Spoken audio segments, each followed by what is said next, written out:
अली अलैहिस्सलाम मस्जिद कूफा के मिंबर पर खड़े होकर खुतबा दे रहे थे कि खुतबा खत्म होने के बाद एक शख्स खड़ा हुआ और कहने लगा कि ऐ जनाब अली इब्न अबी तालिब, मैं मुल्के शाम से कई महीनों का सफर तय करने के बाद आपके पास यहाँ कूफा में कुछ सवालात करने के लिए आया हूँ, लिहाजा मैं आपसे कुछ सवालात करना चाहता हूँ। तो हजरत इमाम अली अलैहिस्सलाम ने ये फरमाया कि ए बंदाए खुदा, यकीनन तुम मुझसे जो भी सवाल करना चाहते हो बेशक वो सवाल करो। तो वो शख्स कहने लगा कि ए जनाबे अली इब्न अबी तालिब, मेरा पहला सवाल ये है कि आप मुझे ये बताएं कि अल्लाह ने सबसे पहले किस चीज को पैदा किया था। मेरा दूसरा सवाल ये है कि आप मुझे उन 10 चीजों के बारे में बताएं कि जो 10 चीजें इस सारी कायनात में सबसे ज्यादा ताकतवर हैं। मेरा तीसरा सवाल ये है कि वो ऐसी कौन सी चीज है कि जो सांस तो लेती है लेकिन सांस लेने के बावजूद भी उसमें कोई गोश्त या फिर खून मौजूद नहीं है।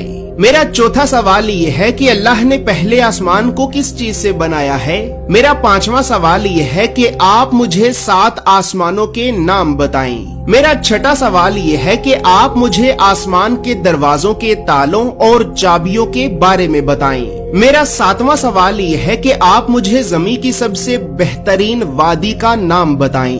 और इसी तरह अब आखिर में मेरा 8वां सवाल ये है कि आप मुझे ज़मीन की सबसे भयानक और बदतरीन वादी के बारे में भी बताएं।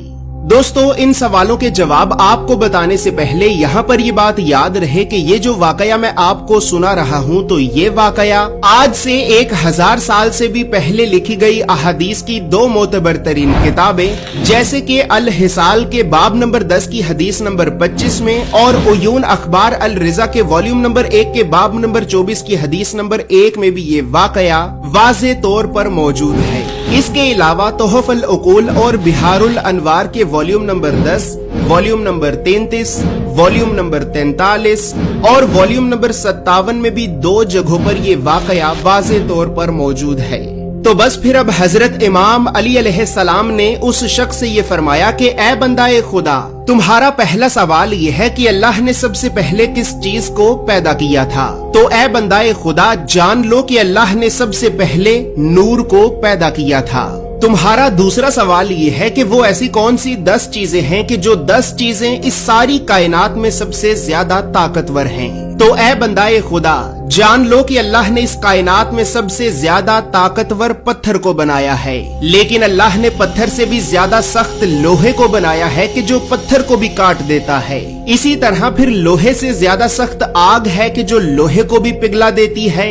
आग से ज्यादा सख्त पानी है कि जो आग को भी बुझा देता है। पानी से ज्यादा सख्त बादल है कि जो पानी को आसमान पर उठाए फिरता है। बादल से ज्यादा सख्त हवा है कि जो बादलों को आसमान पर चलाए फिरती है। हवा से ज्यादा सख्त हवा का फरिश्ता है कि जो हवाओं को जमीन पर चलाता रहता है। हवाओं के फरिश्ते से ज्यादा सख्त मलकुल मौत है कि जो हवा के फरिश्ते को भी मौत देगा। मलकुल मौत से ज्यादा सख्त खुद मौत है कि जो मलकुल मौत को भी मौत देगी। और फिर मौत से भी ज्यादा सख्त अल्लाह का हुक्म कुन है कि जब अल्लाह किसी काम के करने का हुक्म जारी करता है तो फिर उस काम को होने से कोई रोक नहीं सकता। इसी तरह ए बंदाए खुदा, तुम्हारा तीसरा सवाल ये है कि वो ऐसी कौन सी चीज है कि जो सांस तो लेती है लेकिन सांस लेने के बावजूद भी उसमें कोई गोश्त या फिर खून मौजूद नहीं है।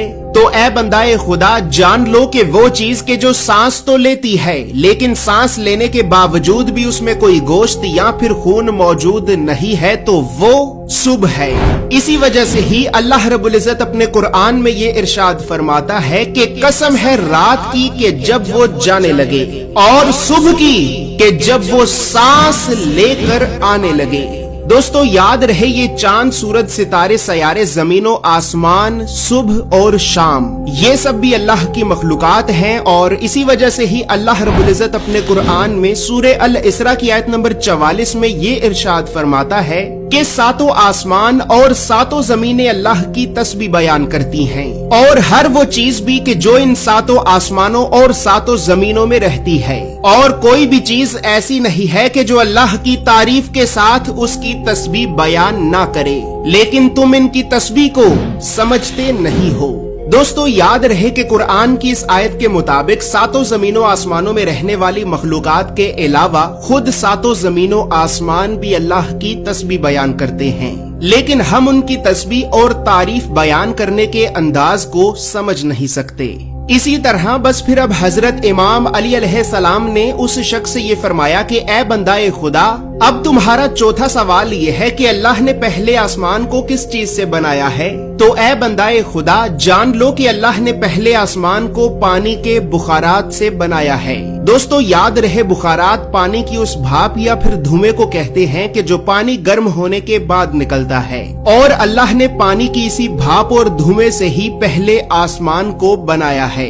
इसी तरह ए बंदाए खुदा, अब तुम्हारा पांचवा सवाल ये है कि तुम्हें 7 आसमानों के नाम बताए जाएं। तो ए बंदाए खुदा, जान लो कि अल्लाह ने पहले आसमान का नाम रफी रखा है और अल्लाह ने इस आसमान को पानी और धुएं से बनाया है। दूसरे आसमान का नाम कैजूम है और इसका रंग तांबे के रंग की तरह का है। तीसरे आसमान का नाम मारूम है और इसका रंग सुर्ख माइल हाकी रंग की तरह का है। चौथे आसमान का नाम अरफालून है और इसका रंग चांदी के रंग की तरह का है। पांचवें आसमान का नाम हैहून है और इसका रंग सोने के रंग की तरह का है। छठे आसमान का नाम अर्रूस है और इसका रंग सब्ज याकूत के रंग की तरह का है। और फिर आखिर में 7वें आसमान का नाम अजमा है और इसका रंग सफेद मोती यानी नूर की तरह का है। इसी तरह तुम्हारा छठा सवाल ये है कि तुम्हें आसमान के दरवाजों के तालों और चाबियों के बारे में भी बताया जाए। तो ए बंदाए खुदा, जान लो कि आसमान के दरवाजों के ये ताले अल्लाह के साथ शिर्क करना है। जो कोई भी इंसान अल्लाह के अलावा किसी और को अपना खुदा बनाएगा तो यकीनन उसके लिए आसमान के दरवाजों के ये ताले कभी भी नहीं खुलेंगे। और फिर अब साथ ही ये बात भी जान लो कि इन दरवाजों के तालों की चाबियां सच्चे दिल से मौत के वक्त भी ला इलाहा इल्लल्लाह मुहम्मदुर रसूलुल्लाह की गवाही देना है।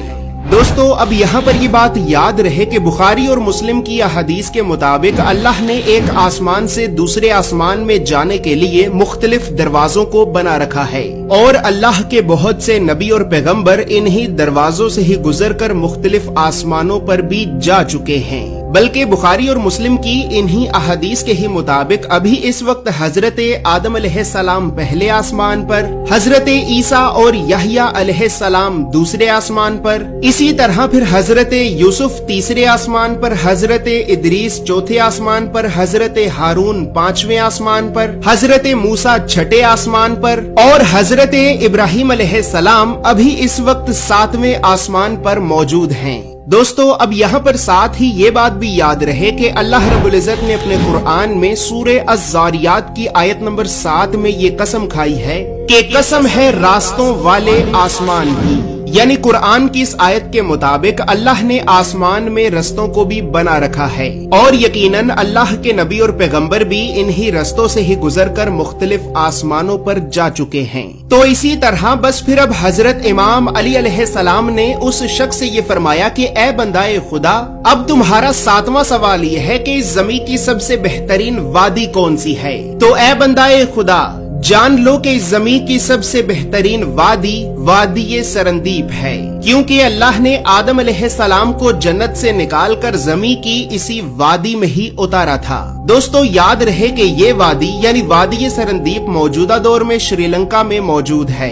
इसी तरह बस फिर अब आखिर में हजरत इमाम अली अलैहिस्सलाम ने उस शख्स से ये फरमाया कि ए बंदाए खुदा, अब आखिर में तुम्हारा 8वां सवाल ये है कि इस ज़मीन की सबसे भयानक और बदतरीन वादी कौन सी है। तो ए बंदाए खुदा, फिर अब जान लो कि इस ज़मीन की सबसे भयानक और बदतरीन वादी यमन में मौजूद वादी बरहूत है, क्योंकि ये वादी दोज़ख की वादियों में से एक वादी है कि जहाँ पर मरने के बाद काफिर और गुनाहगार लोगों की रूहों को सजा के तौर पर अजाब दिया जाता है। इस वादी में रूहें रो रो कर अल्लाह से माफी की ये फरियाद करती हैं कि ऐ हमारे परवरदिगार, यकीनन हमने दुनिया की रंगीनियों में खोकर तेरे हर हुक्म का इनकार किया और तेरी ज़मीन में हर तरफ गुनाहों को आम किया। बस ऐ हमारे परवरदिगार, तू एक मर्तबा हमें दोबारा वापस ज़मीन पे तो भेज। हम सारी जिंदगी सिर्फ तेरे ही हुक्म का इकरार करेंगे और सिर्फ तेरे ही बताए हुए रास्ते पे चलेंगे।